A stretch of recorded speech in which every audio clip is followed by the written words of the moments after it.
Halo teman-teman, nama saya Vincent dan selamat datang kembali di channel YouTube saya, JSM Permata.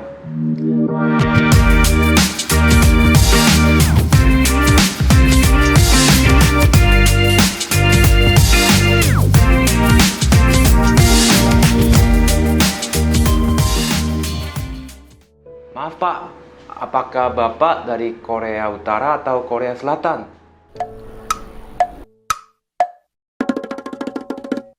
Pertanyaan ini dulu sering sekali saya dapatkan selama saya tinggal di Indonesia. Tapi sekarang pertanyaan ini ya sudah jauh lebih jarang saya dapatkan, ya karena mungkin nama Korea saat ini sudah lebih dikenal dan orang-orang sudah lebih tahu bahwa penduduk Korea Utara ini tidak mungkin dapat berkeliaran dengan bebas. Mendapat pertanyaan seperti itu, saya tidak heran. Soalnya Indonesia memang lebih duluan memiliki hubungan diplomatis dengan Korea Utara dibanding dengan Korea Selatan. Hubungan diplomatis Indonesia dan Korea Utara dimulai di tahun 1961. Sedangkan dengan Korea Selatan dimulai di tahun 1973. Di tahun 1960-an, ekonomi Korea Utara saat itu lebih baik daripada Korea Selatan. Karena ya mereka mempunyai sumber daya seperti batu bara, sama metal. Nilai ekspor Korea Utara saat itu sekitar 6 kali lipat lebih besar daripada Korea Selatan. Dan pendapatan per kapita Korea Utara pun sekitar 1,5 sampai 3 kali lipat lebih besar daripada Korea Selatan. Teman-teman tahu nggak sih, ada salah satu jenis bunga anggrek dari Indonesia yang dinamakan Kim Il Sungnya. Kim Il Sungnya itu dari nama Kim Il Sung, nama Presiden Korea Utara pertama saat itu. Ceritanya seperti ini, di tahun 1964 Presiden Soekarno pernah mengunjungi Korea Utara dan menemui Presiden Kim Il Sung. Sebagai gantinya, di tahun 1965 Presiden Kim Il Sung gantian mengunjungi Indonesia. Saat kunjungan tersebutlah Presiden Soekarno memberikan nama Kim Il Sungnya ke salah satu jenis bunga anggrek di Kebun Raya Bogor sebagai simbol persahabatan antara kedua negara ini. Sampai saat ini, Indonesia juga masih memiliki hubungan diplomatis yang baik dengan Korea Utara, walaupun Korea Utara mengalami pelemahan ekonomi akibat sanksi yang dijatuhkan oleh negara-negara lain dan juga sedang isolasi diri. Pertanyaan selanjutnya yang masih berhubungan dengan Korea Utara yang sering saya dapatkan biasanya adalah apakah saya pernah atau bisa keluar masuk Korea Utara. Ya mungkin sekarang saya sudah jadi WNI, ya mungkin ya saya bisa datang ke Korea Utara, tapi harusnya kalau warga negara Korea Selatan tidak bisa. Jadi banyak yang terkejut saat saya infokan bahwa sejak Perang Korea selesai di tahun 1953 tidak ada akses komunikasi ataupun bepergian antara warga sipil Korea Selatan dan Korea Utara.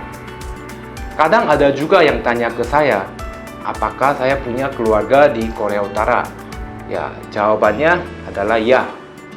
Kakek dan nenek luar saya aslinya adalah orang Korea Utara. Saat Perang Korea terjadi di tahun 1950-an, kakek dan nenek saya tersebut meninggalkan Korea Utara ke Korea Selatan dan tidak pernah bisa kembali ke Korea Utara. Mereka juga terpaksa terpisah dengan sebagian keluarganya dan tidak bisa komunikasi lagi, hilang kontak total.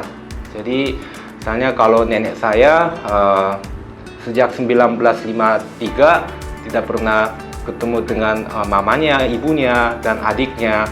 Jadi sampai sekarang pun nenek saya belum tahu apakah mereka masih hidup, mereka masih tinggal di mana, sama sekali tidak tahu. Jadi ya banyak orang yang seperti kakek dan nenek saya tersebut yang migrasi dari Korea Utara ke Korea Selatan. Kalau tidak salah ada sekitar 1,4 juta orang. Mungkin teman-teman penasaran, apakah ada orang Korea Utara yang tinggal di Indonesia? Saya sendiri ya kurang tahu tentang itu, tetapi dulu ada dua restoran Korea Utara di Jakarta yang diolah oleh kedutaan Korea Utara. Satu di Jakarta Utara dan satu di Jakarta Selatan. Restoran tersebut menyediakan makanan Korea Utara otentik, dan yang bekerja di sana misalnya para penyaji adalah asli orang Korea Utara. Secara legal, warga sipil Korea Selatan tidak diperbolehkan untuk komunikasi dengan warga sipil Korea Utara tanpa izin dari Kementerian Unifikasi. Jadi dulu saat saya dan teman-teman mengunjungi restoran Korea Utara tersebut, kami juga tidak berani banyak bicara dengan para pekerja di restoran tersebut. Karena waktu itu juga ada rumor bahwa selalu ada intel dari Korea Selatan yang liatin restoran itu, siapa aja sih yang masuk ke restoran itu gitu. Tapi ya itulah satu-satunya pengalaman saya kontak langsung dengan orang Korea Utara, yang benar-benar orang Korea Utara ya.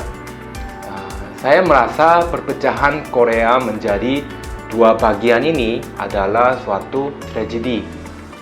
Dan saya pribadi berharap semoga hubungan antara Korea Utara dan Korea Selatan dapat membaik dan berdamai. Salah satu mimpi saya adalah saya ingin mengunjungi kampung halaman nenek saya dan menemui keluarga jauh saya di sana. Kalau saya masih bisa menemukan mereka. Jadi, ya hari ini mungkin sampai ke sini ya. Kalau ada saran atau pertanyaan silakan komen di bawah ini, dan kalau ada topik yang teman-teman ingin saya bahas ya silakan tinggalkan pesan.